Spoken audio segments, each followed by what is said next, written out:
Radhe Radhe students. आज के इस वीडियो में हम आपको पढ़ाने वाले हैं twelfth class English first section का चैप्टर 3 का समरी। और इस समरी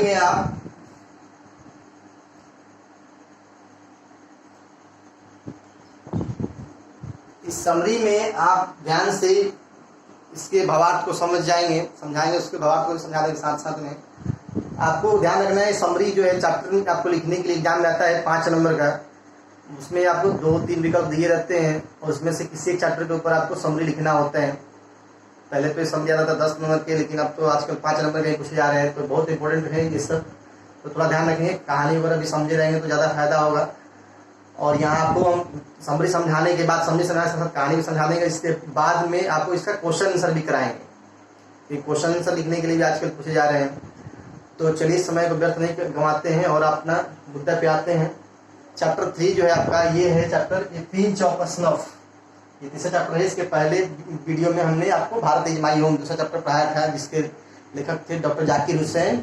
और भारत इज माई होम जो चैप्टर था वो उनके भाषण से लिया गया था, जब वो राष्ट्रपति शपथ ग्रहण के दौरान शपथ ग्रहण कर रहे थे 1963 ईस्वी में। जब शपथ ग्रहण कर रहे थे डॉक्टर जाकिर हुसैन भारत के राष्ट्रपति पद के रूप में, तो उस समय वो लिया गया था। और डॉक्टर जाकिर हुसैन के बारे में एक और बात खासियत आप जान लीजिए कि वो भारत के पहले मुस्लिम राष्ट्रपति थे। वो भारत के तीसरे राष्ट्रपति थे, तीसरे नंबर राष्ट्रपति थे। उनके पहले 2 राष्ट्रपति डॉक्टर राजेंद्र प्रसाद और दूसरे नंबर पर राष्ट्रपति थे डॉक्टर सर्वपल्ली राधाकृष्णन और तीसरे नंबर पर डॉक्टर जाकिर हुसैन। 1963 से 1967 ईस्वी तक वो राष्ट्रपति पद पर रहे थे। आज के चलिए इस चैप्टर में हम जानते हैं कि पिंच ऑफ स्नफ के जो लेखक है मनोहर मालगवंकर। तो मनोहर मालगवंकर के जो मामा है उनका नाम है नानू काका, वही इस चैप्टर के मेन कैरेक्टर है और उन्हीं के ऊपर ये पूरा चैप्टर है। इस पूरे चैप्टर में आप ध्यान से जब पढ़ेंगे तो आपको पता चल जाएगा कि पूरे कहानी में नानू काका के चतुराई, बुद्धिमानी कहिए या धूर्तता कहिए, उसी का आपको जिक्र है हर जगह। तो नानू काका जब खबर देते हैं, लेखक यहाँ खबर भिजवाते हैं कि हम आने वाले हैं, तो लेखक की माँ जो होती है, मनोहर मालगवंकर की माँ जो होती है, वो बहुत प्रसन्न हो जाती है। लेकिन लेखक को बहुत टेंशन हो जाता है क्योंकि लेखक को अपना नौकरी छोड़ करके जितना दिन ये रहते हैं, उनके गांव घर रहते हैं आकर के, उतना दिन लेखक को घुमाना पड़ता है जगह जगह पे। जहाँ जहाँ जाते हैं वहाँ वाले जाना पड़ता है। इससे लेखक को काफ़ी परेशानी होती है, अपना जॉब छोड़ना पड़ता है इनको घुमाने के चक्कर में। इसके अलावा आपको ये तरह तरह के उल्टे पुल्टे काम करते रहते हैं, जिससे लेखक को डर लगता है कि हम कहीं नियम कानून के पचड़े में न पड़ जाएं। जैसे अभी आपको जब आ रहे थे तो टिकट लिए थे किस क्लास का, दूसरे क्लास में जाकर के यात्रा करके चले आए। तो टिकट लेने से लेकर के आपको देखेंगे, जब समरी पढ़ेंगे तो उसमें कहानी आपको समझाएंगे। बहुत जगह जाते हैं, सिक्योरिटी डीलर को बुड़बक बनाते हैं, सोनल रतिराम जो है नेता उनको बुड़बक बनाते हैं, हजरत बरकत अली को बुड़बक बनाते हैं, बहुत से लोग को बुड़बक बनाते रहते हैं और बेमतलब करके झूठ साच बोलते हुए अपने आप को बड़ा ज्योतिषी भी साबित करते हैं कहीं कहीं। तो इससे उनका बुद्धिमानी चतुराई तो मान ली झलकता ही है, लेकिन सब निरर्थक करते हैं, गलत जगह पे अपने बुद्धिमानी चतुराई का मतलब इस्तेमाल करते हैं। इससे कोई इनका मकसद, कोई खास मकसद नहीं पूरा होने वाला होता है। फिर भी बेमतलब के कहते हैं कि बड़े नेता से मिलना है तो बड़े लोगों से मिलना है, ये करना वो करना है, ऐसा कोई अच्छे मतलब काम भी नहीं करते। तो अपनी बुद्धिमानी चतुराई कोई अच्छे जगह पे उपयोग नहीं करते। चलिए देखते हैं, पढ़ते हैं। Right in short the summary of a pinch of snuff. संक्षिप्त में ये पिंच ऑफ स्नफ जो चैप्टर है उसका समरी लिखना है। तो ये pinch of snuff has been written by Manohar Malgaonkar. याद रखेंगे, आपको समझाया था पहले भी कि कोई भी आप चैप्टर का समरी लिख रहे हैं तो सबसे पहले राइटर का नाम जरूर लिखिए। तो ये pinch of snuff has been written by Manohar Malgaonkar. Manohar Malgaonkar के द्वारा पिंच ऑफ स्नफ चैप्टर लिखा गया है। It is a short story, यह बहुत ही ये शॉर्ट स्टोरी, यह एक लघु कथा है। शॉर्ट माने छोटी होती है ना, संक्षिप्त कथा। Which is full of wit and adventure, जो विट मतलब बुद्धिमानी चतुराई और नए खोज से भरी हुई है। नानू काका is the main character of this story. ये कहानी में चैप्टर मेन जो कैरेक्टर होता है उसको बताना बहुत जरूरी होता है। नानू काका इस कहानी के मुख्य पात्र हैं। He tells a lot of lies, वो बहुत झूठ बोलते हैं। ए लॉट ऑफ मतलब होता है बहुत, टेल्स लाइज मतलब जानते करते हैं आप, लाइज में झूठ बोलना। तो he tells a lot of lies, वो बहुत सारे झूठ बोलते हैं। And get success in his pursuit, pursuit करने का उद्देश्य, और अपने उद्देश्य में कामयाब भी हो जाते हैं। बहुत जगह झूठ बोलते हैं लेकिन पकड़े नहीं जाते। वो सबसे बड़ा खासियत नानू काका का ये रहता है। He is the maternal uncle of the author. Author जो खुद है ना, या मनोहर मालगवंकर, इनके ये मैटरनल अंकल, मैटरनल किसको बोलते हैं, मामा को बोलते हैं। लेखक के खुद ये मामा है नानू काका। uncle of the author who is a deputy secretary under a ministry of on probation, वो मंत्रालय में डिप्टी सेक्रेटरी के पद पर मतलब कार्य करते हैं मनोरमागम पर। The author does not like him, लेखक जो है उनको बिल्कुल पसंद नहीं करते हैं, लेखक जो है उनको बिल्कुल पसंद नहीं करते क्योंकि बहुत झूठ बोलते हैं और बार बार बेमतलब के परेशान करते हैं, लोगों के पास इधर उधर भटकते हैं कि ये काम है वो काम है, कुछ भी मकसद का काम नहीं होता, कोई अच्छा काम नहीं करते, बिना उद्देश्य के लोगों से मिलते हैं, इधर उधर घूमते हैं। The author does not like him, लेखक उनको पसंद नहीं करता। बट देखिए, but his mother loves him very much, लेकिन उनकी माँ जो है उनको बहुत प्यार करती है। किनको? नानू काका को, क्योंकि नानू काका उनकी माँ का भाई है ना। So the arrival news of Nanu Kaka, इसलिए अराइवल न्यूज माने पहुंचने का समाचार, अराइवल न्यूज माने पहुंचने का समाचार ऑफ नानू काका, नानू काका के पहुंचने का समाचार मेड द मदर हैप्पी, उनकी माँ को बहुत खुश कर देता है। बट डिस्टर्ब द ऑथर, लेकिन लेखक को विचलित कर देता है, लेखक को बहुत टेंशन में डाल देता है।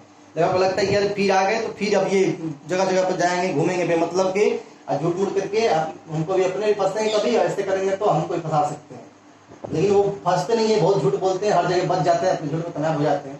He arrives at his house to meet a minister, और वो अब की बार आते हैं एक मिनिस्टर से मिलने के लिए, एक मंत्री से मिलने के लिए, बिना मतलब के मंत्री से मिलने के लिए आते हैं। He manages to travel second class on a third class ticket for this, और वो जब आते हैं तो थर्ड क्लास के टिकट लेकर के सेकंड क्लास में यात्रा करते हुए आते हैं। सबसे बड़ा गलती यही कर देते हैं, देखिए एकदम धूर्तता काम करते हैं। पहला थर्ड क्लास से टिकट लेते हैं, सेकंड क्लास में यात्रा करते हैं, सबसे पहले सरकार को चुना लगाते हैं। फर्स्ट ऑफ ऑल नानू काका impresses Sohan Lal Ratiram by dropping the name of हजरत बरकत अली, और मंत्री से मिलने के लिए देखिए क्या करते हैं कि सबसे पहले नानू काका इम्प्रेसेस सोहन लाल रतीराम, जो सोहन लाल रतीराम हजरत बरकत अली से जो छोटा मंत्री है उसका हजरत बरकत अली का नाम लेते हैं, उसके पास सोहन लाल रतीराम के पास पहले जाते हैं और जाकर के हजरत बरकत अली का नाम लेते हैं, कहते हैं बहुत जो बड़ा आदमी है, हजरत बरकत अली बड़ा नेता होता है, सोहन लाल रतीराम छोटा नेता होता है, तो इसके पास जाकर के उसका नाम लेते हैं, कहते हैं कि उससे मेरा जान पहचान है, बहुत अच्छे मतलब मेरा दोस्त है ये वो कर करके, तो लगता है सोहन लाल रतीराम को ये बहुत सच बोल रहे हैं। He also swears Ratiram to get the forging posting of his son, और उसको ये आश्वासन भी देते हैं कि जो तुम्हारा बेटा है उसको हम विदेश मंत्रालय में उसको हम रखवा देंगे, फौजी पोस्टिंग का विदेश में पोस्टिंग उसको करवा देंगे। देखिए इतना ही नहीं, जाते हैं सोहन लाल रतीराम के पास में, तो उसका एक बेटा है, तो उसको बेटा को उसको सोहन लाल रतीराम को समझाते करते हैं कि आपका बेटा का विदेश में हम पोस्टिंग करवा देंगे हजरत बरकत अली से, कहते वो मेरा दोस्त है। He also manages a big private car to meet the welfare minister, इसके अलावा जो कल्याण मंत्री है हजरत बरकत अली उससे मिलने के लिए वो एक बड़ा प्राइवेट कार का इंतजाम करते हैं, भाड़े पर कार इसके लिए जाते हैं। He impresses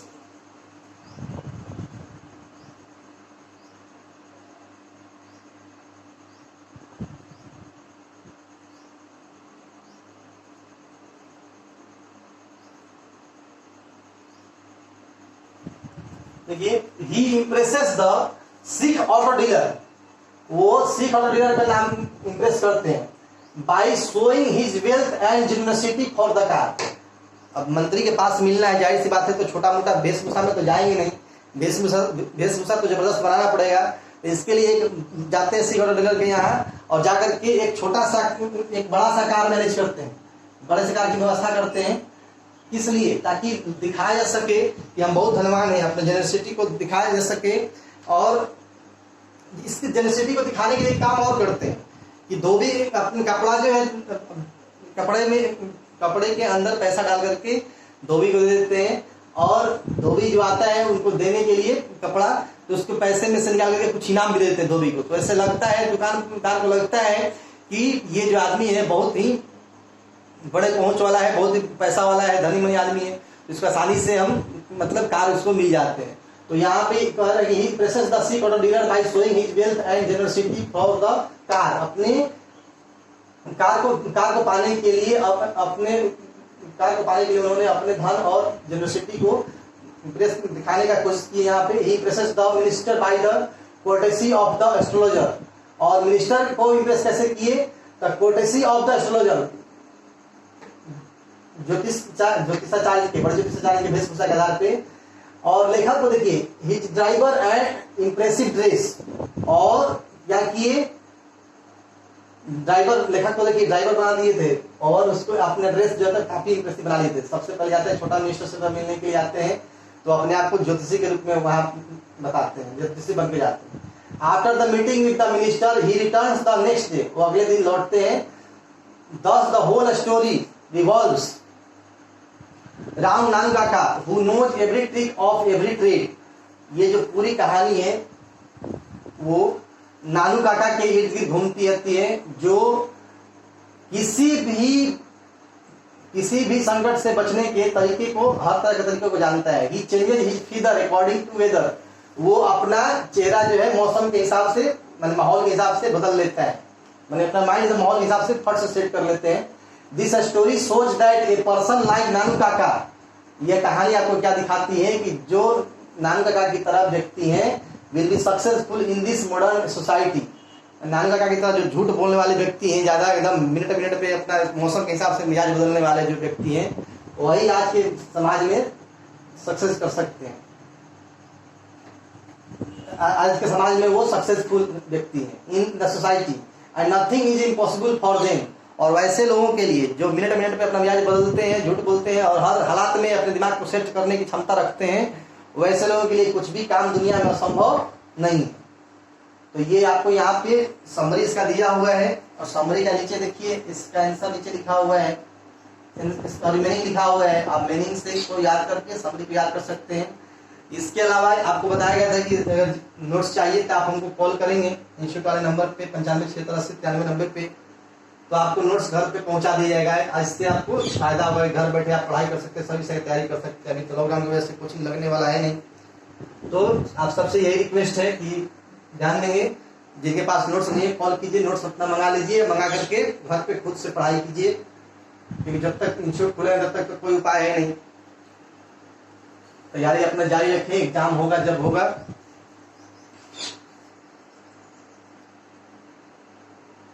देखिए यहाँ लिखा हुआ है विट मतलब बुद्धिमान, चतुराई, एडवेंचर माने साहसिक कार्य, मेन मतलब मुख्य, कैरेक्टर माने पात्र चरित्र, गेट सक्सेस माने सफल होना, टेल से लॉट ऑफ लाइज माने अनेकों झूठ बोलना, परस्यूट माने उद्देश्य, मैटरनल अंकल माने मामा, ऑथर माने लेखक, ऑन प्रोग्रेशन माने परीक्षा काल, टू मीट माने मिलने के लिए, राइवल्स न्यूज माने पहुंचने का समाचार, राइज माने पहुंचना, फर्स्ट ऑफ ऑल माने सर्वप्रथम सबसे पहले, इम्प्रेस माने प्रभावित करना, रजिस्टर माने परेशान करना, by dropping the name of माने का नाम लेकर, ऑल्सो माने भी, एश्योर माने विश्वास दिलाना, आश्वासन देना, फौजी माने विदेश में पदस्थापन, मैरिज माने व्यवस्था करना, प्राइवेट मतलब निजी, वेलफेयर मिनिस्टर माने मानव कल्याण मंत्री, शोइंग मतलब दिखाना, वेल्थ माने धन, जेनोसिटी माने उदारता, कोर्टेसी माने शिष्टाचार, अभिवादन, एस्ट्रोलजर माने ज्योतिषी, रिटर्न माने लौटना, नेक्स्ट डे मतलब अगले दिन, होल माने संपूर्ण, रिवर्स राउंड माने चारों ओर चक्कर काटना, ट्रिक माने उपाय नुक्सा, ट्रेड माने व्यापार, फीदर माने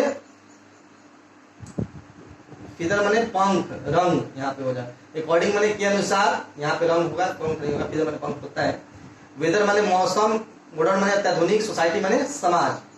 तो इस तरह से आप पहले मीनिंग याद कर लेंगे, मीनिंग याद करने के बाद में इस क्वेश्चन को याद करेंगे। आपको मुझे उम्मीद है कि आपको ये समरी अच्छी तरह समझ में आया होगा, और आप क्वेश्चन आंसर का वीडियो जो है अगले वीडियो में आप देखेंगे।